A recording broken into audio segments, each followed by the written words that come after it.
আমাদের ছাদে কেউ আসে না আমাদের বাড়ির, মোট কথা। ছাদে আসি শুধু ভিডিও শ্যুট করার জন্য। তো এখন বেলা ডুবু আমার না ভীষণ ভয় পাচ্ছে। তো এখন আমি চলে যাই নিচে, আর বেশিক্ষণ থাকবো না এখানে। A few moments later. ঘুম থেকে ওঠার পর সবার আগে কাজ হলো এই বিছানাটাকে পরিপাটি করে রাখা, কিন্তু আমার ঘর সব সময় যেন নোংরা হয়েই থাকে। মানে যতবারই আমি পরিষ্কার করি না কেন, কিছুক্ষণ পরেই দেখবে সবকিছু এলোমেলো অগোছালো হয়ে রয়েছে। এর কারণ হলো পাপা যখন যেটা পাচ্ছে সেটা সব জায়গায় ছড়িয়ে ছিটিয়ে রেখে দেয়, যার জন্য আমার একটু দ্বিগুণ কাজ করতে হয়। মানে সারাদিনে এই ঘরটাকে যে আমি কতবার গোছাই সেটা আর বলারও বাইরে। মানে ঘরে যতক্ষণই থাকবো ততক্ষণ ঘরটা এলোমেলো থাকবে। তারপর ঘরটাকে গুছিয়ে একটু বাইরে চলে গেলাম, তখন একদম ঠিকঠাক থাকবে, কিন্তু যখনই আমি ঘরে ঢুকবো তখনই ঠিক এই রকমই অবস্থা হয়ে থাকে। তো যাই হোক, সকাল সকাল ঘুম থেকে উঠে আগে সবার প্রথমে যেটা কাজ ছিল, তো এগুলোকে একটু গোছগাছ করে রাখা, বিছানা পাটি সবকিছু একটু পরিষ্কার করে রাখা। প্রথমত পাপা বেশি অগোছালো করে রাখে, আর দ্বিতীয়ত আমি, কারণ ঘরের মধ্যে যেহেতু একটা মেশিন রয়েছে আর ঘরের মধ্যেই আমি সেলাইয়ের কাজ করি, আর সেলাইয়ের কাজ করলে না সবসময় ঘরটা যেন নোংরা হয়েই থাকে। তো কতবার যে গুছাই যে সে আর বলারও বাইরে। তো যাই হোক, ঝটপট করে আগে এই সমস্ত কাজগুলো, বাসি কাজ আমার এগুলোই, তো এগুলো সেরে নেই। তো তারপর আবার রান্না বান্না অনেক কাজ রয়েছে। আর সকালবেলা এই কাজগুলো যদি আমি না করি তাহলে সারা দিন যেন এই কাজগুলো পড়েই থাকে, এই কাজগুলো হাত দেওয়ারই সময় হয়ে ওঠে না। তো যার জন্য সকালবেলা ঘুম থেকে ওঠার পর এই কাজটাই সবার প্রথমে করে রাখি। আর আমাদের ঘর যেহেতু একটাই, আর ঘরের মধ্যে একটা বাইরে থেকে যদি লোকজন আসে তাহলে তো বলবে যে বউটা মনে হয় সারাদিন কোনো কাজ করে না। তো যার জন্য এইসব আমি সবসময় করে রাখি, পরিপাটি করে রাখার চেষ্টা করি, তবুও আমার ঘরটা এলোমেলো হয়েই থাকে। তো যাই হোক, কিছুটা গোছগাছ করে, আর এই যে আমি গোছগাছটা করে রেখে দিলাম এটা মোটামুটি ওই বিকেল পর্যন্তই থাকবে, তারপর আবার অগোছালো হয়ে যাবে। তার কারণ পাপাকে নিয়ে এখন আমি যাব রান্নাঘরে, আর রান্নাঘরে তো মোটামুটি অনেক রকমের কাজ থাকে। তো পাপা মোটামুটি সেইখানটায় খেলাধুলো করে, আর ঘরে আসার খুব একটা সময় পায় না। আমাদের রান্নাঘরটা আর আমাদের শোয়ার ঘরটা যেহেতু অনেকটাই ডিস্টেন্স, তো যার জন্য পাপা আমার সঙ্গেই ওখানে থাকে। তারপর তো 12টা বাজলে ওকে স্নান করানো, খাওয়ানো, ঘুম পাড়ানো। তো ঘুম থেকে ওঠার পর কিন্তু ওর দুষ্টুমিটা শুরু হয়ে যায়। তো যাই হোক, সকালে আশেপাশে কাজ আমার কিন্তু মোটামুটি কমপ্লিট হয়ে গেছিলো। তো এই ঘর ঝাড়াটাই কিন্তু বাকি ছিল, কারণ পাপা অনেকটা লেট করে যেহেতু ঘুম থেকে ওঠে, যার ঘরটা গুছাতেও অনেকটাই লেট হয়ে যায়। তো চলো, ঘর তো গুছানো কমপ্লিট, এখন যাওয়া যাক রান্নাঘরে। Hello everyone, welcome back to my channel অভিপ্রিয়ার লাইফস্টাইল ব্লগে সবাইকে স্বাগত জানাই। তো সকাল সকাল চলে এসেছি রান্নাঘরে, আর আজকে কিছু রান্না করব। তো কিছুটা রান্না আমার হয়ে গেছে, তারপর আমি ব্লগটা স্টার্ট করলাম। তো চলো আজকে কি রান্না করব চলো একটুখানি দেখাই। তো মা গেছিলো বাজারে, আজ বাজার থেকে নিয়ে এসছে এই যে ছোট গুঁড়ো মাছ, আর এই যে নিয়ে এসছে কাতলা মাছ। তো আজকে কাতলা মাছের ঝোল হবে আর গুঁড়ো মাছের চচ্চড়ি হবে। আর তার আগে রান্না হয়েছে ফুলকপি, এই যে ফুলকপিটা, এই যে ফুলকপি দেখা যাচ্ছে না, তো যাই হোক ফুলকপির রসা হয়েছে। তো মোটামুটি এরকম রান্না বান্না কমপ্লিট, আর আমি এদিকে কড়াই চাপিয়ে দিয়েছি। তো এখন মাছগুলোকে আমি ভেজে নেব। তো চলো তোমরা সম্পূর্ণ ব্লগটা দেখতে থাকো। তো ব্লগটা শুরু করার আগে আমি বলে রাখি, যদি ভালো লাগে অবশ্যই চ্যানেলটাকে সাবস্ক্রাইব করে দিও, আর লাইক আর কমেন্ট করতে একদমই ভুলো না। তো চলো তাহলে আমি মাছগুলোকে ঝটপট করে ভেজে নেই। আর মা গেছে এখন বাজারে কিছু সবজি কিনতে, কারণ যা যা সবজি ছিল ঘরে মোটামুটি সব শেষ হয়ে গেছে। তো মা বললো তুমি তাহলে রান্নাটুকু বাকিটুকু করে নাও, আমি তাহলে সবজি বাজারটা নিয়ে আসি। আর বাবা তো খুব একটা সময় পায় না, কারণ বাবা এখন ব্যস্ত কাজে। তো যার জন্য মাই গেছে আজকে বাজারটা করতে। তো চলো বেশি না বকে ঝটপট করে রান্নাটা করে নিই।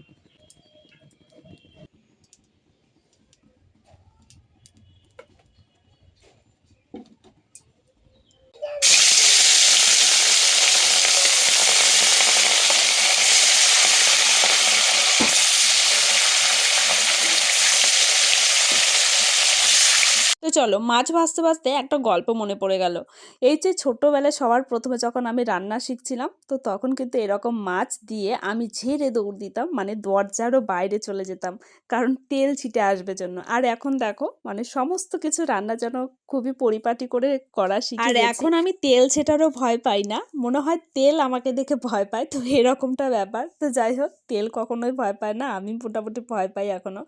তো এখানে দেখো গুঁড়ো মাছ আজকে ভেজে নিয়েছিলাম। তো গুঁড়ো মাছের চচ্চড়ি হবে আর কাতলা মাছের ঝোল, আমি তো প্রথমেই বলে দিলাম। তো আমার রান্না করতে মোটামুটি ভালোই লাগে, কিন্তু পাপাকে নিয়ে আমি পারি না, কারণ মা যেহেতু পাপাকে ধরে রাখতে পারে না, যার জন্য আমার খুবই অসুবিধা হয়, যার জন্য রান্না করতে গেলেও ভীষণ বিরক্ত লেগে যায়। তো যাই হোক, দেখো এদিকে কিন্তু আমি মশলাটাকে সুন্দরভাবে কষিয়ে নিচ্ছি। আর সত্যি কথা বলতে যতই আমি পরিপাটি করে রান্না করি না কেন, আমার রান্না আমি খেতে পারি না, মানে আমার রান্না একেবারেই আমার ভালো লাগে না, যেন মনে হয় মার হাতের রান্নাটাই সব থেকে। এদিকে দেখো গল্প করতে করতে আমার মাছের ঝোলটাও ফুটে উঠে, যার জন্য মাছগুলোকেও দিয়ে দিলাম। তো এখনো পর্যন্ত আমার রান্না কমপ্লিট হয়নি, আর প্রচণ্ড পরিমাণে খিদে পেয়ে গেছে। সবার মোটামুটি খাওয়া কমপ্লিট হয়ে গেছে আমাদের বাড়ির। মা খেতে চলে গেছে কাকিদের বাড়ি, কারণ বাড়িতে খুব একটা খেতে পছন্দ করে না, কাকিদের বাড়ি গিয়েই বেশিরভাগ খায়। তো ভাত নিয়ে চলে গেছে ওখানে, আর আমি এখন একা একা বসে বসে খাচ্ছি। তো যাই হোক, ভাত খেতে খেতে মাছের ঝোলটা ওইদিকেও হয়ে যাবে। প্রচণ্ড পরিমাণে খিদে পেয়েছে, মানে এখন বাজে 11:30, সকাল থেকে এখনো পর্যন্ত কিচ্ছু খাওয়া হয়নি। তো যার জন্য ভাবলাম আগে খেয়ে নিই, তো তারপর যার রান্না আছে বা রান্নাঘর গোছগাছ করা সেটা পরে হবে। আর মা বাজার নিয়ে এসছে, তো কী কী বাজার নিয়ে এসছে অবশ্যই সেটা দেখাবো। তো তার আগে ঝটপট করে খেয়ে নিই, চলো। এইদিকে দেখো আমার খাওয়া দাওয়া কমপ্লিট, আর এইদিকে মাছের ঝোলটাও হয়ে গেছে, আর কালারটা যা এসেছে দেখে মনে হচ্ছে কতই না জানে টেস্টি হয়েছে, কিন্তু একদমই বাজে হয়েছিল সত্যি কথা বলতে। তো রান্না করার পর এই ঘরটাকে সুন্দর করে মুছে নিয়েছিলাম, আর ওই যে বাজার আছে তো সেগুলোকে ফ্রিজে ঢুকিয়ে নেব। তো তার আগে কত বাসন জড়ো হয়েছে দেখো, আর যখনই আমরা খেতে যাই মানে 3 বেলায় যেন এত এত গাদা গাদা বাসন বেরিয়ে যায়, কোথা থেকে যে বেরিয়ে যায় সেটাই বুঝতে পারি না। তো রান্না করা শেষ করার পর কিন্তু আমরা সমস্ত কিছু গোছগাছ করে তারপর রান্নাঘর থেকে বেরোই।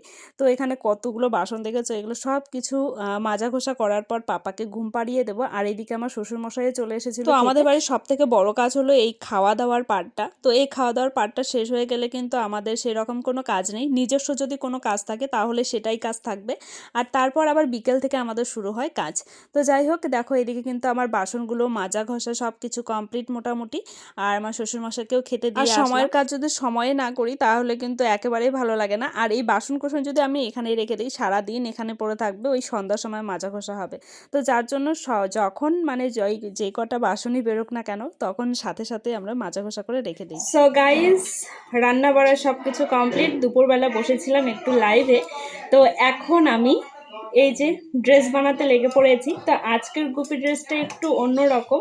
তো আজকের ডিজাইনটা একদমই ডিজাইন একই, কিন্তু কালারটা একদমই আলাদা। তবে আমার মনে হচ্ছে লাল কালারটা বেস্ট ছিল, এটা একটু আলাদা কালার, এই কালারটা ভীষণ ভালো লাগছে।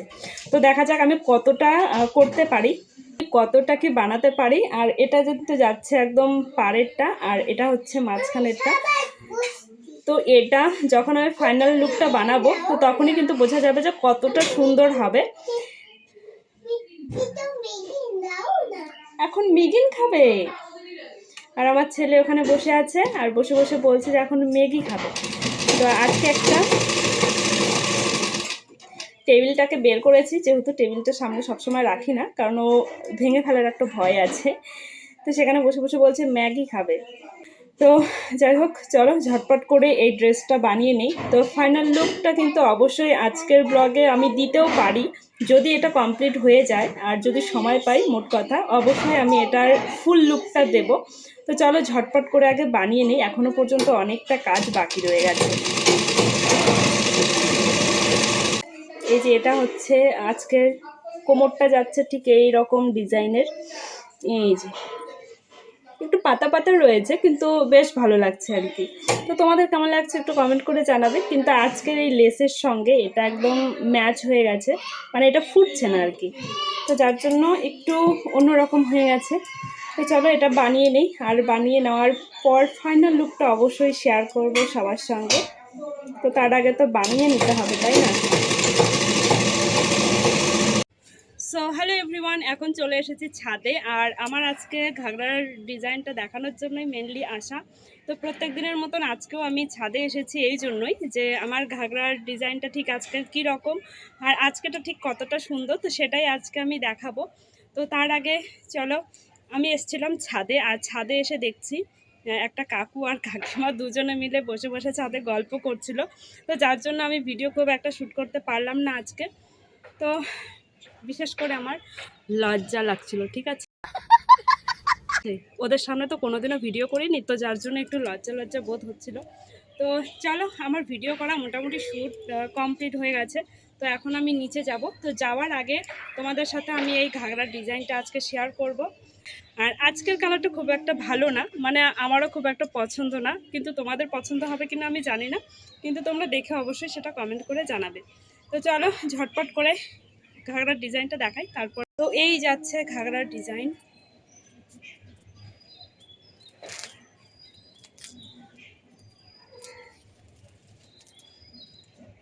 তো এই হচ্ছে ঘাগরার ডিজাইনটা। তো অনেকটাই ঘের, তোমরা বুঝতেই পারছো। আর কালারটা তোমাদেরকে একটুখানি দেখাই, এই যাচ্ছে। আর এই হচ্ছে এটা নিচের কালারটা দিয়েছে। তো মোটামুটি এই হচ্ছে আজকের ডিজাইন। তো চলো এখন যাব নিচে, আর নিচে গিয়ে প্রার্থনার টাইমও হয়ে যাচ্ছে আমাদের। তো দেখো আমাদের ছাদে কিন্তু কেউই আসে না, মোট কথা। আমি মাঝে সাঝে ভিডিও শ্যুট করার জন্য আসি, আর উপরে যারা থাকে মানে আমার সেজো আন্টিরা, তারা ওপরটা ব্যবহার করে। আর এখানে ফুল গাছ লাগিয়েছে, কিন্তু খুব একটা আসে না। তো দরকার ছাড়া মোটামুটি কেউই আসে না আমাদের ছাদে। তো যাই হোক, একটা বিশাল একটা ঘটনা ঘটেছে guys. So guys, video shoot করা তো কমপ্লিট, এখন আমি নিচে যাব। আর আমার ভিডিওগুলো কেমন লাগলো অবশ্যই তোমরা কমেন্ট করে জানাবে। যদি ভালো লাগে চ্যানেলটাকে সাবস্ক্রাইব করে দেবে, এবং লাইক আর কমেন্ট করতে একদমই ভুলবে না। তো দেখা হচ্ছে আরও একটা নতুন ব্লগ ভিডিও নিয়ে। তো সবাই ভালো থেকো, সুস্থ থেকো। আর প্লিজ সবাইকে বলবো, সবাই একটু বেশি বেশি করে সাপোর্ট করো, আমার লং ভিডিওগুলো একটু বেশি বেশি করে দেখো। তো চলো দেখা হচ্ছে আরও একটা নতুন ব্লগ ভিডিও নিয়ে। তো তোমরা কোন ক্যাটাগরির ব্লগ ভিডিও চাও অবশ্যই তোমরা কিন্তু কমেন্ট করে সেটা জানাতেই পারো, সাজেশন আমাকে দিতেই পারো। তো চলো, অনেকটা বেলা হয়ে গেছে, এখন সূর্য ডুবু ভাব, আর আমাদের প্রার্থনাও শুরু হবে এখন। তো এখন আমরা নিচে যাব, আর নিচে গিয়ে কোনো ব্লগ ভিডিও শ্যুট করব না, এখানেই আমার ব্লগটা শেষ করছি। তো সবাই ভালো থেকো, সুস্থ থেকো, দেখা হচ্ছে আরও একটা নতুন ব্লগ ভিডিও নিয়ে।